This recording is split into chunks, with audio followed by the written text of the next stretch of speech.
তো নমস্কার বন্ধুরা, কেমন আছেন আপনারা? আশা করি ভালো আছেন। আমি প্রিয়মোশন ভাই অজয় বলছি। আপনাদেরকে আজকে আমি হয়তো টাইটেল এবং থাম্বনেল দেখে বুঝতে পেরে গেছি কি নিয়ে ভিডিওটা হচ্ছে। আমি আমার বিষয়ে আপনাদেরকে কিছু বলতে চাই। আমি বলতে চাইতাম না, কিন্তু বলতে বাধ্য হচ্ছি। আমি আমার স্বপ্ন ছোট থেকে ছিল, এখনও আছে, যে আমি অসহায় মানুষের পাশে দাঁড়াবো সব সময়। আমার উদ্দেশ্য একটাই ছিল যে আমি অসহায় মানুষের পাশে দাঁড়াবো। কারণ হচ্ছে যে আমি আজ আছি তো কাল নেই। তো যতদিন বেঁচে থাকবো পৃথিবীতে আমি অসহায় মানুষের পাশে দাঁড়াবো, এইটাই আমার উদ্দেশ্য ছিল। কিন্তু আমার দুর্ভাগ্য কপাল যে আমি আর দাঁড়াতে পারছি না, কারণ আমার পরিবারে একটু সমস্যা হচ্ছে।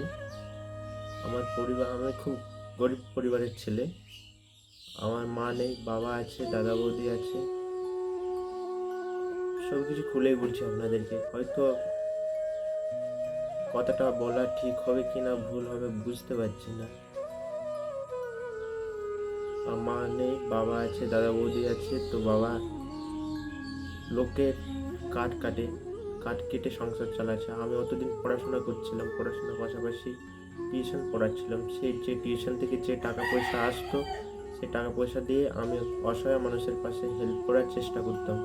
কিন্তু এখন এরকমভাবে বাচ্চাদেরকে টিউশন পড়াতাম, ওই 5-6টা বাচ্চা আসতো। কিন্তু এখন এরকমভাবে চললে বলছে চলবে না, তো আমাকে পড়াশোনা বন্ধ করতে বলছে এবং এই ভিডিও বন্ধ করতে বলছে। তো আমার কাছে কোনো উপায় নেই যে আমি কি করব। বলছে অনেক পড়াশোনা হয়েছে, আর পড়াশোনা করে লাভ নেই। আমাদের মধ্যবিত্ত পরিবারে 9-10 কাফি, কিন্তু তাও আমি অনেকটা এগিয়ে গেছি। কলেজ সিক্স সেমিস্টার পর্যন্ত পড়াশোনা চলছে। তো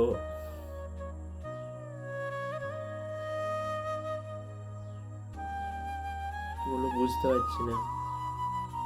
কারণ আমার স্বপ্ন ছিল যে আমি অসহায় মানুষের পাশে দাঁড়াবো, কিন্তু কি হবে বুঝতে পারছি না। আমাকে বাইরে কাজে যেতে বলছে,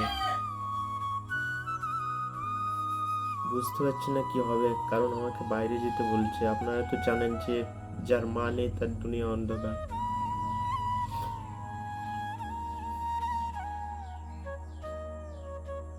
আমার খুব স্বপ্ন ছিল যে অসহায় মানুষের পাশে দাঁড়াবো,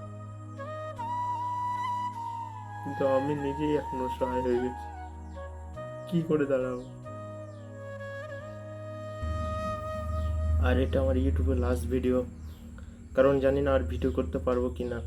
যদিও পারবো, কিন্তু অসহায় মানুষের পাশে দাঁড়াতে পারবো কি না বলতে পারছি না। এই যে বাড়িটায়, যে রুমটায় ভিডিও করছি, এটাও আমাদের বাড়ি না।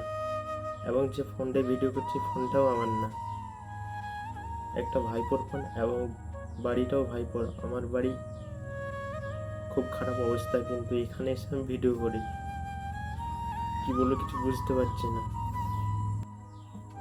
আপনাদেরকে কথা দিয়েছিলাম যে অসহায় মানুষের পাশে দাঁড়াবো, এবং আমারও স্বপ্ন ছিল যে অসহায় মানুষের পাশে দাঁড়াবো,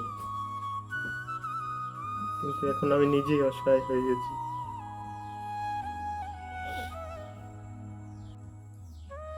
কিন্তু তাও আমি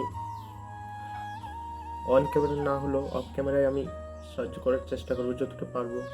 কারণ এটাই আমার উদ্দেশ্য ছিল, এটাই আমার সব কিছু ছিল। জানি না কি হবে। এসব কথাগুলো বলছি, বলাটা ঠিক না ভুল বুঝতে পারছি না, কিন্তু আমি ছোট, তাই